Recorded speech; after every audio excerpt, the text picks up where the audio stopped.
நடிகர் விஜய் வந்துட்டு நேற்று அவங்க முதல்வர் வேட்பாளராக அவங்க கட்சியில் அறிவிச்சிருக்காங்க. இப்போ நம்ம கூட்டணிக்கு வருவார் எதிர்பார்த்த நிலையில அவர் முதல்வர் வேட்பாளர்னா அப்போ எப்படி? அதாவது ஒரு கட்சி தொடங்கிய போது அந்த கட்சி தொண்டர்களை உற்சாகப்படுத்துவதற்காக அந்த கட்சி தலைவர்கள் முதலமைச்சர் என்று சொல்வது வழக்கமான ஒன்றுதான்.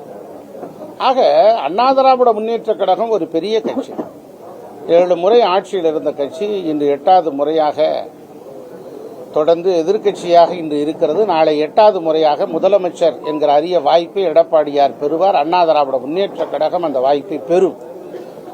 ஆக இதையெல்லாம் எங்களோடு கூட்டணியில் யாரெல்லாம் வருவார்கள் என்று போக போகத்தான் தெரியும். அண்ணா திராவிட முன்னேற்ற கழகம் ஒரு பலமருந்திய இயக்கமாக இந்த தேர்தலில் மகத்தான வெற்றி சரித்திரம் படைக்கும். 2021 டிடிவி தினகரன் எடப்பாடி வெற்றி பெற மாட்டோம்னு சொல்லிட்டு அமித்ஷாவிடம் லெட்டர் கொடுக்கறதுக்காக கிஷன் ரெட்டியிடம் லெட்டர் கொடுத்து அன்றைய சொன்னேன், அதனால தான் தோல்வி விட்டுறாங்க.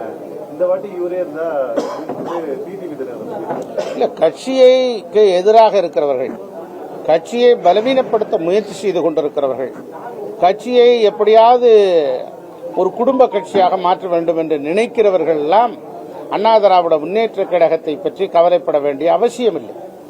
அவர்கள் எப்படியாவது அண்ணா திராவிட முன்னேற்ற கழகத்தை ஒரு முடிவுக்கு கொண்டு வந்து விடலாம், அதை நம்ம கபலீகரம் செய்து கொண்டு விடலாம்.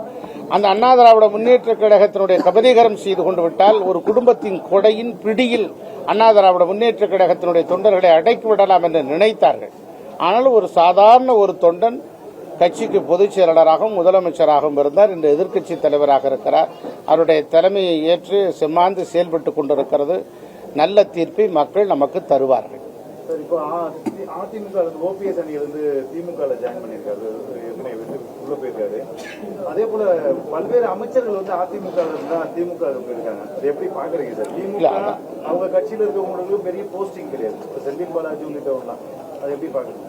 அதாவது அண்ணா திராவிட முன்னேற்ற கழகத்திலிருந்து பிரிந்து சென்றவர்கள் திமுகவுக்கு போயிருக்கிறார்கள், பல கட்சிக்கும் போயிருக்கிறார்கள். அதை பற்றி எங்களுக்கு கவலை இல்லை. அண்ணா திராவிட முன்னேற்ற கழகம் யார் போனாலும் சரி, அது அப்படிப்பட்ட சூழ்நிலையிலே அண்ணா திராவிட முன்னேற்ற கழகம் பல சோதனைகளை கடந்து வெற்றி பெற்றிருக்கிறது. புரட்சித் தலைவர் எம்ஜிஆர் காலத்திலே திரு STS அவர்கள் பல்வேறு பிரச்சனைகளை ஏற்படுத்தினார்கள். பின்பு அவரே இணைந்து கொண்டார்கள். அதன் பின்னால் புரட்சித் தலைவர் அம்மா அவர்கள் காலகட்டத்திலே, அவருடைய காலகட்டத்திலே பல பேர் தனி கட்சியை தொடங்கினார்கள், போட்டி அதிமுக என்று உருவாக்கினார்கள். அதையெல்லாம் தவிடுபடியாக்கியவர் புரட்சித் தலைவி அம்மா அவர்கள். அதை போல நம்முடைய இன்றைய பொதுச் செயலாளர் இருக்கிற அருமையான எடப்பாடியார் அவர்களுடைய தலைமையை ஏற்காமல் பல பேர் பிரிந்து சென்றிருக்கிறார்கள். கழகத்தினுடைய கட்சியினுடைய அலுவலகத்தை அடித்து நொறுக்கினார்கள். ஆனால் இதையெல்லாம் மீறி பொதுக்குழு செயற்குழுவிலே பொதுச் செயலாளராக தேர்ந்தெடுக்கப்பட்டவர் தான் எடப்பாடியார் அவர்கள். ஆகவே எங்களுடைய இயக்கம் பலமாக இருக்கிறது. எங்களை விட்டு பிரிந்து சென்றவர்களுக்குத்தான் இழப்பை தவிர அண்ணா திராவிட முன்னேற்ற கழகத்திற்கு எந்த இழப்பும் இல்லை.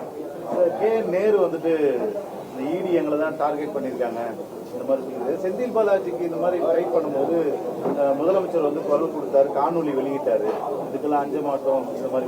ஆனா நேருக்கு அந்த மாதிரி பதிலளிக்கல. ஆனா இடி என்ன சொல்றாங்கன்னா புகார் உண்மையானதுன்னு சொல்றாங்க. எப்படி பாக்குறீங்க? திரு நேரு மீது பல புகார்கள் வந்த வண்ணம் இருக்கிறது. போஸ்டிங் போடுவதிலிருந்து பல்வேறு டெண்டர் முறைகேடுகளிலிருந்து இடி ஆதாரப்பூர்வமாக ஆதாரத்தை எடுத்திருக்கிறது. ஆகவே அதை கண்டு அஞ்சுகிறது. அதில் உண்மை இருப்பதற்காக தெரிந்து கொண்டு முதலமைச்சர் பின்வாங்கி இருக்கிறார் என்றுதான் தெரிகிறது.